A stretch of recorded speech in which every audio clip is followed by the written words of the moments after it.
Maintenant, on va parler du cas de la transformation chimique. Donc ici, on va parler de changement chimique. On prend comme exemple soit par exemple le méthane gazeux qui va réagir avec l'oxygène gazeux, qui va donner le CO2 gaz plus H2O liquide. Donc là, on a 2 moles de O2 pour donner 2 moles de H2O. Donc il faut toujours vérifier si c'est bien équilibré. Cette réaction chimique, elle est accompagnée par une variation d'énergie, c'est normal. Toute réaction chimique est accompagnée par une variation d'enthalpie et standard, c'est-à-dire que cette réaction, elle se fait à 1 bar. Et comme c'est liquide, donc on assume que c'est à 298 Kelvin.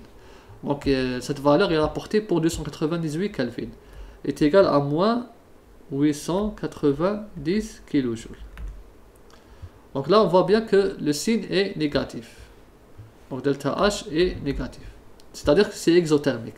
L'énergie est libérée. Donc cette valeur, ça veut dire quoi? Ça veut dire qu'on a 890.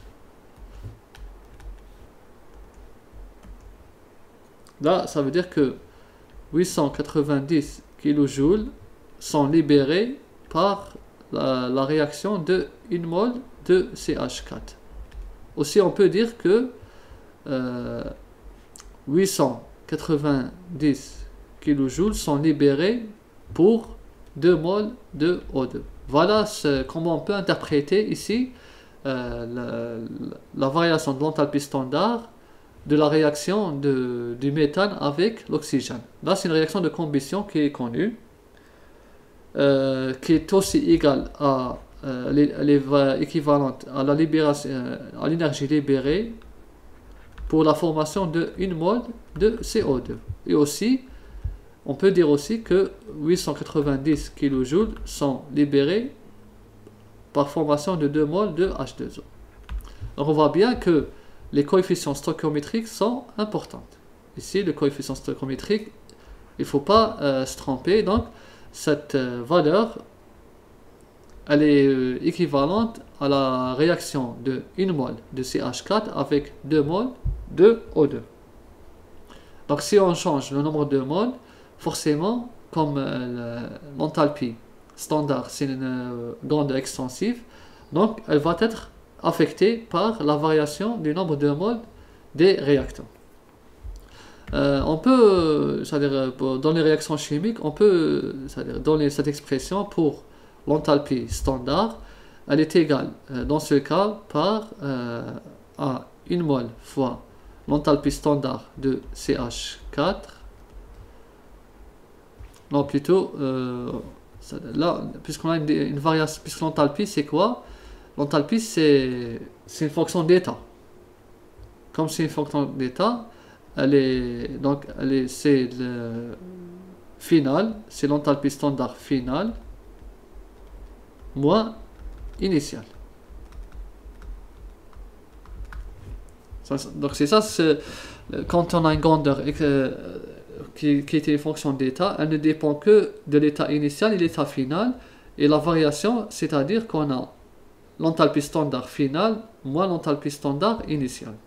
Et dans le cas de notre réaction, on a l'enthalpie standard finale, c'est-à-dire on a l'enthalpie standard de CO2 plus 2 fois l'enthalpie standard de H2O.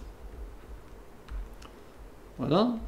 Moins la somme des enthalpies standards des réactants initiales, de la réaction à l'état initial. À l'état initial, on a 1 mol fois CH4 plus 2 moles fois, donc plutôt là, il ne faut pas oublier que on parle de l'enthalpie standard de CH4 gazeux plus 2 fois l'enthalpie standard de O2.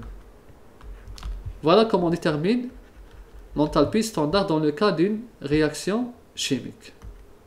Donc voilà pour la réaction chimique. On voit bien la différence entre la transformation physique et la transformation chimique. La transformation chimique, on ne va pas dire qu'elle est plus compliquée, mais elle est différente de la transformation physique. Pourquoi? Parce qu'on a une réactivité. Et quand on a une réaction entre différentes espèces, chaque espèce, elle va contribuer par un coefficient stoichiométrique propre à elle. Donc, on va prendre en considération ces coefficients stoichiométriques. On peut, c'est-à-dire d'une manière générale, l'enthalpie.